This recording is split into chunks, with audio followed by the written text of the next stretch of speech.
I'm now big guy or big bro to many people. I feel like trash, sluggish, and tired. If you've ever had a thought like that, you're in the right place. I'm Violet, and the reason that I make these videos is because I want to help you to get your life back, to get your weight under control. This is not about exercising yourself to death. We don't do recipes here. We're going to read these Reddit posts and talk through the ideas happening in these posts. And I want to help you to see how you, if you have these kind of thoughts, can shift your perspective and be a happier person who gets their weight under control with a keto diet. Please subscribe. So first, let's read the post. I'm a 30-year-old male who's short and probably damn near 300 pounds. You don't say how tall you are, but 300 pounds is a concerning amount for most people to weigh. But let's keep going. Not long ago, I was at a good weight. Okay, so this is weight you put on recently. That's a concern. When we put on weight in a short amount of time, that's very stressful to the body. And it can cause all kind of other problems to happen, like our hormones to be shifted, and especially it can cause our cortisol levels to be way too high. Friends worry about me, especially if I haven't seen them in a while. So again, going back to the weight came on quickly, I'm assuming. I'm now big guy or big bro to many people. I feel like trash, sluggish, and tired. Okay, that's kind of sad because what's happening is it sounds like because you used to be at a normal weight and now you've gained weight, your entire entity, so how you see yourself, is changing based on the way that people are talking to you, and it's making you feel bad about yourself. That could actually be contributing to how you're eating, which then is going to contribute to your weight continuing to rise. It's important for us to recognize that most people don't know what to say, and so they will say whatever helps them to feel comfortable. If we aren't comfortable enough with our family and friends to say, hey, dude, I don't like that, they're going to keep doing this to us. And chances are they care about you. If you tell them that that bothers you, hey, don't call me that, I don't like it, they probably would stop. But you need to say something, or it's just going to keep making you feel bad about yourself. My neck fat feels like it chokes me in my sleep. My belly gets in the way on the freaking toilet, and I notice I reek of weird smell. Okay, so now what's happening is that I'm in the obese range and my body is getting in the way of me living a comfortable, healthy life. When we get to this stage, our health is actually a critical concern, because when we get to the place where we're not able to take care of ourselves, because that's what it sounds like you're saying, because you're saying that you are smelling, makes me wonder about your ability to reach everywhere you need to reach while you're taking a shower, etc., because that can be concerning. If the fat on your neck is choking you when you're sleeping, or if that's what it feels like anyways, if you're struggling to breathe, that's a big concern. I would encourage you to see a doctor if that's what's happening. I'm assuming you probably are, but that's very scary information, because obviously when we fall asleep, our body's going to do whatever it can to help us to be as safe as possible, but it's going to interrupt your sleep. If I'm not sleeping well, that's also going to contribute to weight gain, because when we don't sleep properly, our body isn't able to regulate itself. So there's so many things that impact weight gain. I've tried keto before and ended up cheating after a couple of drinking benders. Okay, and that, I guess that move turned into slowly dropping the keto and going back to my old ways, if I understand that sentence correctly. Drinking lowers our inhibitions and therefore ends up causing us to be not thinking clearly. And we, yes, if we're drinking and there's the wrong food around, we're more likely to eat it. But I also want to put your attention on the fact that you called it cheating on your diet. We can't cheat on our diet, because our diet is something that we're doing with ourselves. So it's like saying I've cheated on myself. What you're doing is you're acting against your goals. You're acting against what you say you want for yourself, but that's still not cheating. That's sabotaging yourself. And I want you to see that differently, because if I sabotage my weight loss situation, then obviously I'm going to struggle and my health is going to continue to deteriorate. But I need to look at it from the perspective of, if I make a commitment to myself to get healthy, what am I doing to help myself stay in line with my commitment? And now, does drinking help me to be healthy?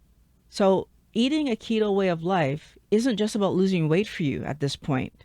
It's about getting your body back to a healthy weight so that you can sleep appropriately, so that you can do your activities, so that you can live your life. I think that a lot of times when people find a keto diet and we're only thinking about it from the perspective of weight loss, we're missing the bigger picture. If my weight is not where I want it to be, that's telling me about the internal health of my body. And the biggest thing here is understanding that a healthy body would have a regulated weight. So a healthy body is at a healthy weight. If I'm overweight at all, there's metabolic something happening. What the metabolic thing is that's going on usually has something to do with insulin, but there could be other things on top of that. But at the minimum, you have an insulin problem. So eating healthy keto foods isn't just about getting to a weight goal. It's about allowing your body to heal and allowing your body to repair itself, to grow properly, because we're constantly in that state of renewal. I have all the motivation I need to start, but I need to be prepared for the bad days, sleepless nights, stressful situations, etc. I'm sick and tired of my body, literally.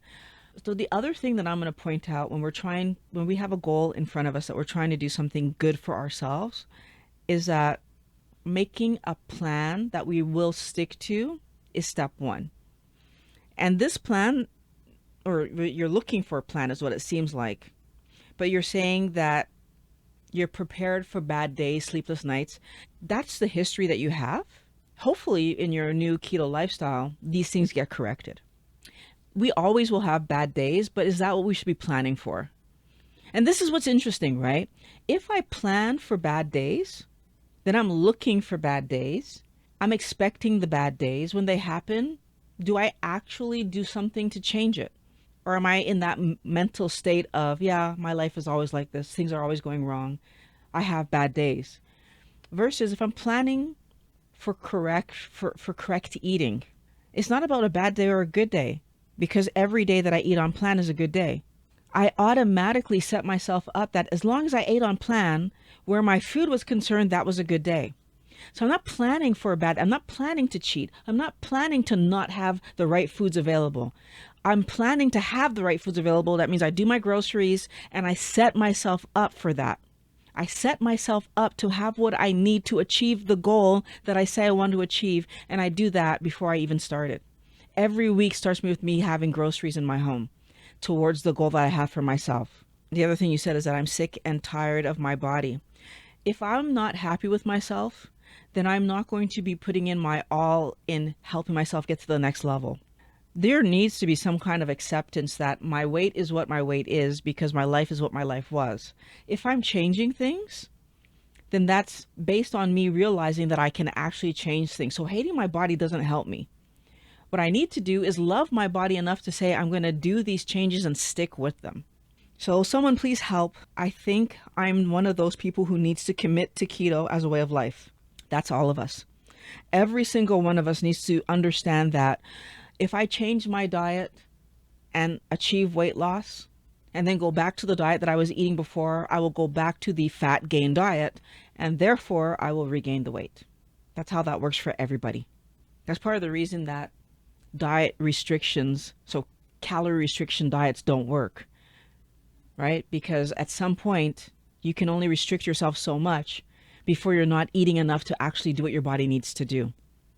So the first comment here that has lots of votes, it starts off by saying, I'll be direct because there's no nice way to say it.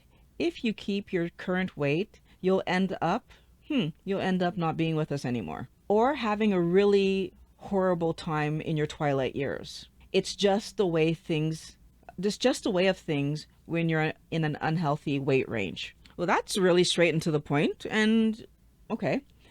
Everyone needs to commit to a keto. Yep, totally agree with that. I already said that. Everyone needs to commit to a keto way of life. You can't futz around eating high fat during the week and then down a bunch of carbs on the weekend. I agree with that, but I'm also going to say that when you do a healthy keto lifestyle, it isn't about eating high fat as much as it is about removing the excessive processed foods out of your diet, first and foremost. And second of all, removing the extraneous, extra, too much carbohydrates out of your diet. Especially if you're 300 pounds and have so much weight to lose, you might not need to add extra fat. So it isn't about that. It's about removing the carbohydrates that you've been eating, because the carbohydrates that you eat are what's causing you to store fat on your body. It's the carbohydrates that you're eating that were not necessary. Your body needs protein to build and repair you. Your body needs fat, animal fat, to build and repair you. Eat basic food, boring stuff. It's easier to stick to a new diet when you eat 10 things and have no room for smudge rules. Cut out all the stuff. Get rid of everything in the house that you can't eat, and then only eat things on your list for the first month. Okay, if we're doing it for a month, you definitely could ask your spouse, can we just have no junk in the house if you have a spouse? And if you live alone, this is obviously easy to do. And it's only for a month. I feel like sometimes I'll see people create a household that has just no garbage in it ever. The problem with that is that as soon as you leave the house, you're in Candyland and you're in trouble. We need to be able to live in the actual world and choose to eat healthy every single day. Download a carb tracking app and use it religiously. I love that advice. If you are tracking what you eat, you see where the carbohydrates are coming from, and then you can take conscious decisions not to eat the things that are high in carb. If you are just eating willy-nilly and expecting to just figure it out as you go, you're much more likely to make mistakes. These are very good advice, and I don't have anything to add to that. The original person replies, I think I needed to hear this. I can feel my body start to wear down very slowly, and the scale is going up. I do believe I need full overhaul of eating. Cheating for me, even softly, always seems to end in pain and sadness. Wellness Warrior, this happens because as soon as you touch the thing that you're to, your body is going to be off chasing it again. The same way that if you're a drinker and you go months without drinking and you touch a drink, you're off to the races. If you do harder stuff, you go months without using it and then you touch it, you're off to the races. If you go months without eating garbage and then you touch it, you're off to the races. If you don't want to binge, then you need to allow yourself to understand those foods are off limits. Not because you can't have them. Of course you can. You know how to chew that food, because when you have them, your body's reacting and it's giving you the opposite of what you're telling yourself you want. That's the reason not to have them. It's just time to cut the garbage and get used to it. I'm sure after a while, I'll thank myself for doing it. Ice cream, mac and cheese, pizza, subs, Chinese food, etc. Ain't no good comes from these foods in my situation. Nothing comes good from those foods in anybody's situation, especially if you're eating them from fast food places. No good comes from that. Or processed versions like in the frozen food aisle. No good comes from that. If you're eating whole food versions of them because that's where you live and there's no such thing as a whole food version of macaroni and cheese, but everything else that you said, yeah, it's about eating for health. That's what this is all about. I really hope that breakdown helped you. I mean, I can see from the rest of the stuff that everybody kind of agreed with what I said, so I'm not going to go over every one of those. If this helped you, like, subscribe. I plan to do more of these, and I would really love to see you in the comments. What do you think about these videos? Let me know.